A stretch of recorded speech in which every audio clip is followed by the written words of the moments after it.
تم تو ایک اچھے انسان کی بیٹی لگتی ہو. اچھے لوگوں کے ساتھ ہمیشہ اچھا ہوتا ہے. بابا نے میرے سر پر ہاتھ رکھا. مجھے خوب ساری دعائیں دیں. جب میں یہاں سے جا رہی تھی وہ دعائیں ہی کرتے جا رہے تھے. میں نے اپنے لیے کوئی چیز نہیں لی اور گھر کی طرف جانے کا سوچا. راستے میں بابا کی بات کے بارے میں سوچ رہی تھی کہ اچھے لوگوں کے ساتھ اچھا ہوتا ہے، لیکن میرے ساتھ کبھی اچھا نہیں ہوا. میں 28 سال کی ہو گئی تھی تب کہیں جا کر میرے لیے رشتہ آیا تھا. وہ بھی اس لیے کہ میں 15,000 کی نوکری کرتی تھی، اسکول میں پڑھاتی تھی. شادی سے پہلے ہی میری ساس کہہ رہی تھی کہ آپ نے اپنی تنخواہ ہمیں دینی ہے. شادی سے پہلے ہی جب وہ اس طرح کی باتیں کر رہے تھے پھر بعد میں میرے ساتھ کیا کرتے. یہ بات مجھے نند نے فون پر کہی تھی کہ پہلے ہی اللہ اللہ کر کے تو رشتہ آیا تھا. اب یہ بھی تو بتا دیتی تو ان کا دل خراب ہو جاتا. اتنی سی بات کے پیچھے رشتہ تو نہیں توڑ سکتے تھے، لیکن پریشان رہتے کہ پتہ نہیں ہماری بچی کا آگے کیا ہوگا. اس کے علاوہ ایک اور بہت بڑی بات بھی مجھے پتہ چلی کہ منگنی میں میرے شوہر کے رشتہ دار آئے ہوئے تھے. تو ایک آنٹی مجھ سے بار بار بات کرنے کے لیے بہت زیادہ بے چین لگ رہی تھی. پھر بالآخر انہوں نے مجھ سے میرا نمبر لے لیا. بعد میں مجھے کال کی. ان کی کال سن کر تو میرا دل مزید پریشان ہو گیا. انہوں نے مجھے بتایا کہ ان لوگوں کے گھر میں شادی نہیں کرو. یہ لوگ بالکل بھی اچھے نہیں. اپنی پہلی بہو کے ساتھ بھی بہت برا کیا. انہوں نے اس کا سارا سامان چھین لیا اور اپنی بیٹی کو جہیز میں دے دیا. یہ تم سے شادی صرف جہیز اور تمہاری نوکری کی وجہ سے کر رہے ہیں. ان کا بیٹا بھی کسی کام کا نہیں. بلکہ انہوں نے تو مجھے میرے شوہر کے بارے میں ایسی باتیں بتائیں کہ میری ساری زندگی ابھی سے ہی داؤ پر لگ گئی تھی. انہوں نے مجھے بتایا کہ تمہارے شوہر کا پہلے بھی کسی کے ساتھ چکر تھا. دوسری لڑکی کو وہ میلی آنکھ سے دیکھتا ہے. وہ بالکل اچھا انسان نہیں ہے. لیکن میں بھی کیا کرتی. اللہ کے نام سے ہم 4 بہنیں تھیں. ساری بہنوں کی شادی ہو گئی تھی کیونکہ وہ بہت زیادہ خوبصورت تھیں. میرے پاس نوکری تو تھی لیکن شکل و صورت کی بھی میں بالکل اچھی نہیں تھی. اب کہیں جا کر یہ رشتہ ملا تھا. اس سے انکار کر دیتی تو 3-4 سال تک دوسرا رشتہ نہیں ملنا تھا اور 3-4 سال تک میں نے 30 سال کا ہو جانا تھا. پھر لوگوں نے مجھے بھی باتیں سنانی تھیں. 30 سال کی لڑکی کے لیے رشتہ کیسے آتا. بس اسی لیے میں بہت زیادہ پریشان تھی. اسی پریشانی میں گھر کی طرف جا رہی تھی. یہی سوچتی رہی اور دماغ میں آتا ہی کیا تھا.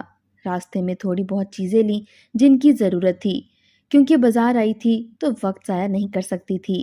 مجھے پہلے ہی چھٹی نہیں ملتی تھی. امی ابو بھی آج کل بہت پریشان رہتے تھے. بیٹی کو رخصت کرنا ان کے لیے بہت مشکل ہو رہا تھا. کتنی عجیب بات ہے. انسان اپنی اولاد کسی اور کو دے دیتا ہے پھر ساتھ چیزیں بھی دیتا ہے اور باتیں بھی سنو. یہ دکھ بھی ہوتا ہے کہ پتہ نہیں آنے والے وقت میں اس کے ساتھ کیا ہوگا. دل تو کرتا تھا کہ شادی کر کے جاؤں ہی نہیں، لیکن اس طرح بھی تو ماں باپ دکھی ہوتے تھے. عجیب رسم و رواج تھے. گھر آئی تو سامنے ایک اور منظر میرا منتظر تھا جسے دیکھ کر میں حیران رہ گئی. میرے بابا کی آنکھوں میں آنسو تھے. وہ سر پکڑ کر بیٹھے تھے. میں نے کہا کہ کیا ہوا تو کہنے لگے کہ لڑکے والوں نے شادی سے 2 ہفتے پہلے ایک شرط رکھ دی ہے. وہ کہتے ہیں ہمیں 5 لاکھ نقد چاہیے. یہ سن کر میرا منہ کھلے کا کھلا رہ گیا. میں نے کہا 5 لاکھ روپے، وہ بھی نقد، کس وجہ سے، کیوں؟ بابا کہہ رہے ہیں آپ نے جہیز بہت کم دیا ہے، نہ اے سی نہ جنریٹر. وہ لوگ شام کو یہی بات کرنے کے لیے آ رہے ہیں. ہم ان سے کیا بات کریں گے. ہمارے پاس 1 روپیہ بھی نہیں ہے. بس اتنے ہی پیسے ہیں کہ جس سے ہم تمہیں رخصت کر سکتے ہیں. کیا ہوگا اگر کسی سے مانگیں گے تو مجھے کوئی پیسے نہیں دے گا. لیکن پہلے بھی تو مانگ مانگ کر سب کچھ بنایا ہے. ابھی تو قرضہ بھی دینا ہے. میں بھی پریشان ہو گئی. شام کو وہ لوگ آئے تو انہوں نے اس طرح کی باتیں شروع کر دیں اور کہنے لگے ہم نے کون سا یہ پیسے خود رکھنے ہیں. آپ کی بیٹی اور آپ کے داماد کے ہی کام آنے ہیں. سوچا تھا شادی کے بعد ان پیسوں سے وہ کوئی کاروبار کر لے گا. پھر اس کے بعد سارا کچھ آپ کی بیٹی کے ہی حوالے ہوگا. یہی تو کھائے گی پیے گی. ہمیں تو پہلے بھی وہ کچھ نہیں سمجھتا. ہم تو آپ کو ایسا بیٹا دے رہے ہیں کہ آپ کہیں گے ایسا داماد تو ہمیں کبھی ملا ہی نہیں تھا. بلکہ ابھی سے آپ لوگوں کی طرفداریاں کرتا ہے. کہنے لگا کہ 5 لاکھ نہیں، ان لوگوں سے 8 لاکھ لے لو. لیکن 5 لاکھ سے آج کل بنتا ہی کیا ہے. ایک کاروبار کے بارے میں پتہ چلا ہے جو 5 لاکھ سے شروع ہوتا ہے. اس لیے آپ کو کہا ہے. اللہ گواہ ہے ان پیسوں سے 1 روپیہ بھی جیب میں نہیں رکھیں گے۔ بس آپ لوگ یوں سمجھیں آپ نے یہ پیسے اپنی بیٹی اور داماد کو دینے ہیں۔ وہ لوگ تو ہماری بات بالکل بھی سننا نہیں چاہتے تھے۔ جاتے ہوئے بھی کہا کہ اگر کچھ نہیں کر سکتے پیسوں کا انتظام تو پھر ٹھیک ہے، آپ لوگ ہمیں بتا دیں، ہم یہ رشتہ توڑ دیں گے۔ میرے ماں باپ نے تو اپنے دل پر ہاتھ رکھ لیا۔ میری ماں بھی بہت پریشان تھی۔ وہ لوگ چلے گئے، میں بھی پریشان ہو گئی۔ میں ساری رات روتی رہی اور پھر فیصلہ کر کے اٹھ گئی۔ میں نے کہا آپ ان لوگوں کو منع کر دو، ہم یہاں شادی نہیں کریں گے، کیونکہ اگر ہم لوگ اپنے گردے بیچ بھی دیں تو تب بھی 5 لاکھ نقد جمع نہیں کر سکیں گے۔ پہلے ہی جو پیسے تھے وہ سارے جہیز پر لگ گئے۔ کون سی کمی ہے جہیز میں جو ان کو 5 لاکھ روپے چاہیے؟ اور کاروبار بھی ہم بنا کر دیں تو خود کیوں نہیں بنا لیتے کاروبار؟ میرے ماں باپ نے کہا لڑکا ایسا نہیں ہے، بڑی مشکل سے یہ رشتہ ملا ہے، لڑکا اچھا ہے، لڑکے کو دیکھ کر ہی تو ہم نے یہ رشتہ دیا ہے۔ میں نے کہا اس کے ماں باپ بھی اچھے نہیں ہیں، ایسے لوگوں کے ساتھ رہوں گی تو میری زندگی عذاب بن جائے گی، وہ بھی میری مدد نہیں کر پائے گا۔ وہ ابھی سے اپنے ماں باپ کی باتیں سن رہا ہے تو بعد میں کیا کرے گا؟ ابا کہتے تھے ہم قرضہ لے لیں گے، کچھ کر لیں گے، کچھ نہ کچھ ہو جائے گا، پر ہم رشتے سے انکار نہیں کریں گے۔ سارے خاندان کو بھی پتہ چل گیا ہے، اور اگلے دن ہمارے گھر میں اتنے بھی پیسے نہیں تھے کہ ہم صبح چائے بنا سکتے۔ اتنا روپیہ کہاں سے لاتے؟ لیکن اسی شام کو میرے نام ایک پارسل آیا۔ میں نے ایسی چیز تو کوئی نہیں منگوائی تھی۔ میرے نام پہلے بھی کوئی پارسل نہیں آیا کرتے تھے، کسی کو اپنا پتہ بھی نہیں دیا تھا۔ پتہ نہیں پھر کیا آیا تھا۔ پارسل کو دیکھا تو وہ بہت بڑی چیز تھی۔ میرے بابا نے کہا کہ تم نے آن لائن کوئی چیز تو نہیں منگوائی؟ ہمارے پاس اتنے پیسے بھی نہیں ہیں۔ لیکن پوسٹ والے نے کہا آپ نے صرف دستخط کرنے ہیں، آپ کا پارسل ہے یعنی پیسے نہیں دینے۔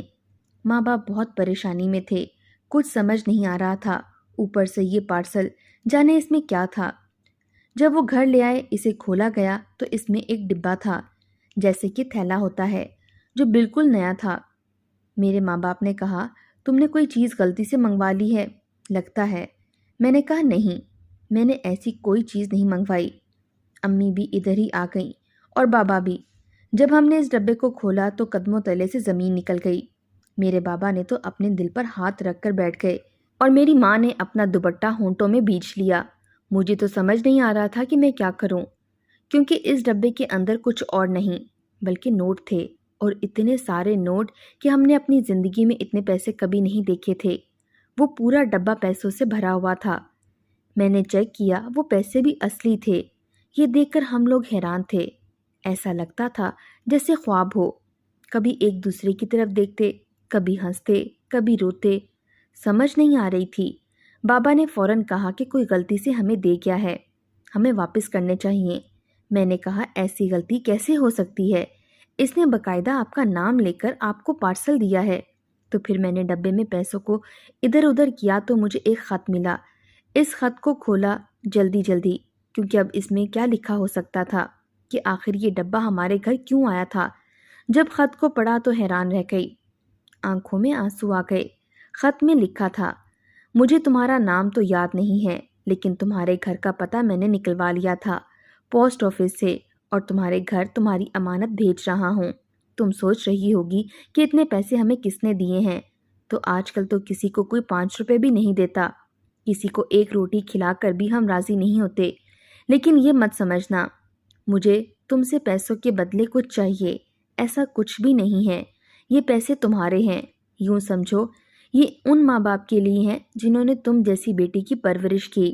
دراصل میں وہی بوڑھا اندھا بوڑھا ہوں جو تمہیں جوتے کی دکان میں ملا تھا، جس کو دھکے دے کر باہر نکال دیا گیا تھا، اور کوئی اس کو ایک روٹی کھلانے کے لیے بھی راضی نہیں تھا۔ لیکن تم نے میری مدد کی، مجھے ایک روٹی نہیں، مجھے 5 روٹیاں لے کر دیں، میرے 2 وقت کا کھانا مجھے لے کر دیا۔ تم نے مجھے یہ بھی کہا کہ بابا آپ یہ کھانا لے لیں، دوسرے ٹائم بھی کھا لیجیے گا۔ میں نے تمہاری آنکھوں میں دیکھا، شاید تم میری اس سے بھی زیادہ مدد کرنا چاہتی تھی، لیکن تم نے میری مدد اپنے حساب سے کی۔ میں نے تمہارے بارے میں سب کچھ پتہ لگا لیا، تم لوگ شریف اور اچھے لوگ ہو۔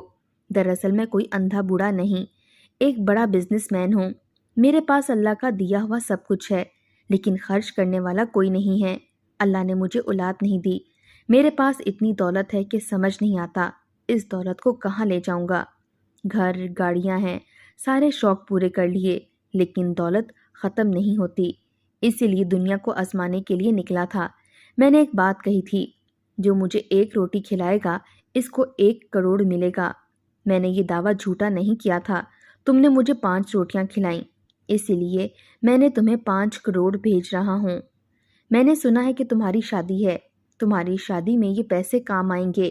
اگر تم مجھ سے ملنا چاہو تو میں نے اپنے گھر کا پتہ بھی لکھ دیا ہے۔ تم جیسے اچھے انسان سے دوبارہ مل کر بہت خوشی ہوگی۔ مجھے پتا ہے کہ تم ابھی تک حیران ہوگی، لیکن ایک بات پھر بتا دوں، یہ کوئی مذاق نہیں۔ یہ پیسے تم لوگوں کے ہیں، تمہاری اچھائی کا صلہ جو اللہ نے تمہیں دیا ہے۔ ان کو اچھے طریقے سے استعمال کرنا اور ہمیشہ ایسے ہی رہنا۔ ماں باپ کو بھی میرا سلام دینا جنہوں نے تمہیں ایسا بنایا ہے۔ میں یہ بات سن کر حیران پریشان رہ گئی۔ اس کا مطلب کہ وہ کوئی اندھا بوڑھا نہیں تھا، ایک بہت بڑا بزنس مین تھا، لوگوں کو چیک کرنے کی خاطر نکلا تھا۔ جب اس نے اپنا نام بتایا تو میرے بابا اسے اچھی طرح جانتے تھے۔ بابا نے کہا، یہ تو بڑا آدمی ہے، اس کا آفس اتنا بڑا ہے، سر اٹھا کر دیکھو تو گردن میں درد شروع ہو جاتا ہے۔ عام انسان تو اس کے آفس میں جا بھی نہیں سکتا۔ اس لیے کسی کو 5 کروڑ دینا ایسے ہی ہے جیسے ہم غریب لوگ کسی کو 1,000 دے دیں۔ میرے ماں باپ خوشی سے رونے لگے۔ یہ پیسے ہمارے ہی تھے اور یہ پورے 5 کروڑ تھے۔ میری ماں نے کہا، کوئی مسئلہ نہیں ہوگا، 5 لاکھ تو ہمارے لیے کوئی بات نہیں، ہم لڑکے والے کو 5 لاکھ دے دیں گے۔ ہماری بیٹی کی شادی ہو جائے گی، گھر کی چھت بھی ٹپک رہی ہے، وہ بھی بنوا لیں گے۔ فلاں بیٹی کے ہاں بیٹا ہوا تھا تو ہم نے اس کو کچھ بھی نہیں دیا، اس کے لیے بھی کچھ چیزیں لے جائیں گے۔ میری ماں مستقبل کے خواب سجانے لگی۔ اس کی آنکھوں میں آنسو تھے، اس نے بھی ساری زندگی تنگی ہی دیکھی تھی۔ میں نے کہا، امی آپ جو بھی کہیں میں سب کچھ کروں گی، ہم گھر بھی بنائیں گے، گاڑی بھی لیں گے، کاروبار بھی شروع کریں گے، بہنوں کے لیے بھی سب کچھ کریں گے، جو ان کے پاس نہیں ہے ان کو دیں گے، لیکن میں اب اس خاندان میں شادی نہیں کروں گی۔ امی میں ایسے لوگوں میں بالکل شادی نہیں کروں گی جنہوں نے صرف ہمیں اپنی خواہشات پوری کرنے کی مشین سمجھ لیا ہو، وہ بھی شادی سے پہلے ہم سے منہ مانگا جہیز مانگا، پھر ہم سے پیسے بھی مانگنے لگے، اور ان کو کوئی روکنے والا نہیں ہے۔ میں ایسے لوگوں سے بالکل بھی شادی نہیں کروں گی۔ میرے انکار کی وجہ یہ نہیں ہے کہ میرے پاس پیسے آ گئے ہیں، شادی سے انکار میں اس لیے کر رہی ہوں کیونکہ ایسے لوگوں کے ساتھ میری زندگی کیا ہوگی جو ابھی سے مجھ سے صرف اپنا مطلب نکال رہے ہیں، بعد میں کیا کریں گے میرے ساتھ۔ میری طرف سے آپ ان لوگوں سے معذرت کر لیں۔ میرے باپ نے میرے کندھے پر ہاتھ رکھا اور کہا، بیٹی تم نے بالکل صحیح فیصلہ کیا ہے۔ میں مجبور تھا، لیکن اب میں مجبور نہیں ہوں۔ ہم نے ان لوگوں کو فون نہیں کیا بلکہ کہا گھر آ جائیے، آپ سے ضروری بات کرنی ہے۔ وہ لوگ بھی خوشی سے آ گئے، سمجھے کہ ہم نے پیسوں کا انتظام کر لیا ہے۔ سب بیٹھے، ان کے آگے چائے کے ساتھ جب ہم نے دیگر لوازمات بھی رکھے تو وہ بہت خوش ہوئے۔ آج تو ہم نے اپنی میزی سجا دی۔ میرے بابا نے کہا، آپ کی ساری شرطیں ہم لوگوں نے ماننے کی کوشش کی، لیکن اب ہمارے میں اتنی ہمت نہیں ہے، اس لیے ہم اس رشتے سے انکار کرتے ہیں۔ ان لوگوں کے منہ کھلے کے کھلے رہ گئے۔ کیا بات ہے، کچھ تو بتائیں۔ اگر آپ نے پیسوں کا انتظام نہیں کیا تو کوئی بات نہیں، آپ شادی کے 1 سال کے اندر کر لیجئے گا۔ میرے بابا نے کہا، یہ بات نہیں، ہماری بیٹی نے انکار کر دیا ہے۔ وہ لوگ پہلے تو حیران ہوئے، پھر تھوڑی لسٹ بدلنے لگے، اس کے بعد بدتمیزی پر اتر آئے، کہنے لگے آپ کی بیٹی کون ہوتی ہے انکار کرنے والی، لگتا ہے اسے کوئی اور مل گیا ہے۔ میرے بابا نے ان کے ساتھ کوئی بحث نہیں کی، بس اتنا کہا کہ آپ جیسے لوگ اس طرح کی باتیں سوچ سکتے ہیں، اللہ حافظ، آپ لوگ یہاں سے جا سکتے ہیں۔ وہ لوگ وہاں سے جاتے ہوئے اپنا اصل رنگ دکھا گئے۔ انہوں نے ہمیں بہت باتیں سنائیں، لیکن ہم نے سب کچھ برداشت کر لیا۔ میری آنکھوں میں آنسو تھے، کسی پچھتاوے یا دکھ کے نہیں تھے، بلکہ میرے سر سے ایک مصیبت ختم ہو گئی تھی۔ اللہ نے مجھے گرنے سے پہلے ہی تھام لیا تھا، میرے سامنے سے ٹھوکر لگنے والی چیز کو ہٹا لی۔ میں اس شخص سے بھی ملنے گئی، وہ واقعی امیر انسان تھا۔ میں نے اس کا شکریہ ادا کیا، اسے سب کچھ بتایا۔ اس نے کہا، بیٹا تم نے بالکل صحیح فیصلہ کیا ہے، اگر میرا کوئی بیٹا ہوتا میں تمہیں اپنی بہو بنا لیتا۔ آج سے تم میری بیٹی ہو۔ میں نے اپنے پیسوں سے اپنی بہنوں کے مسئلے حل کروائے، ان کے جو بھی مسئلے تھے، کسی کا گھر نہیں تھا، کسی کے پاس گاڑی نہیں تھی تو کسی نے اپنا آپریشن کروانا تھا اور کسی کے شوہر کے کاروبار میں مسئلہ تھا۔ ہم نے ان سب کے مسئلے حل کروائے اور اپنا گھر بھی بنوایا۔ میرے ماں باپ کے دماغ سے ساری ٹینشنیں اتر گئیں۔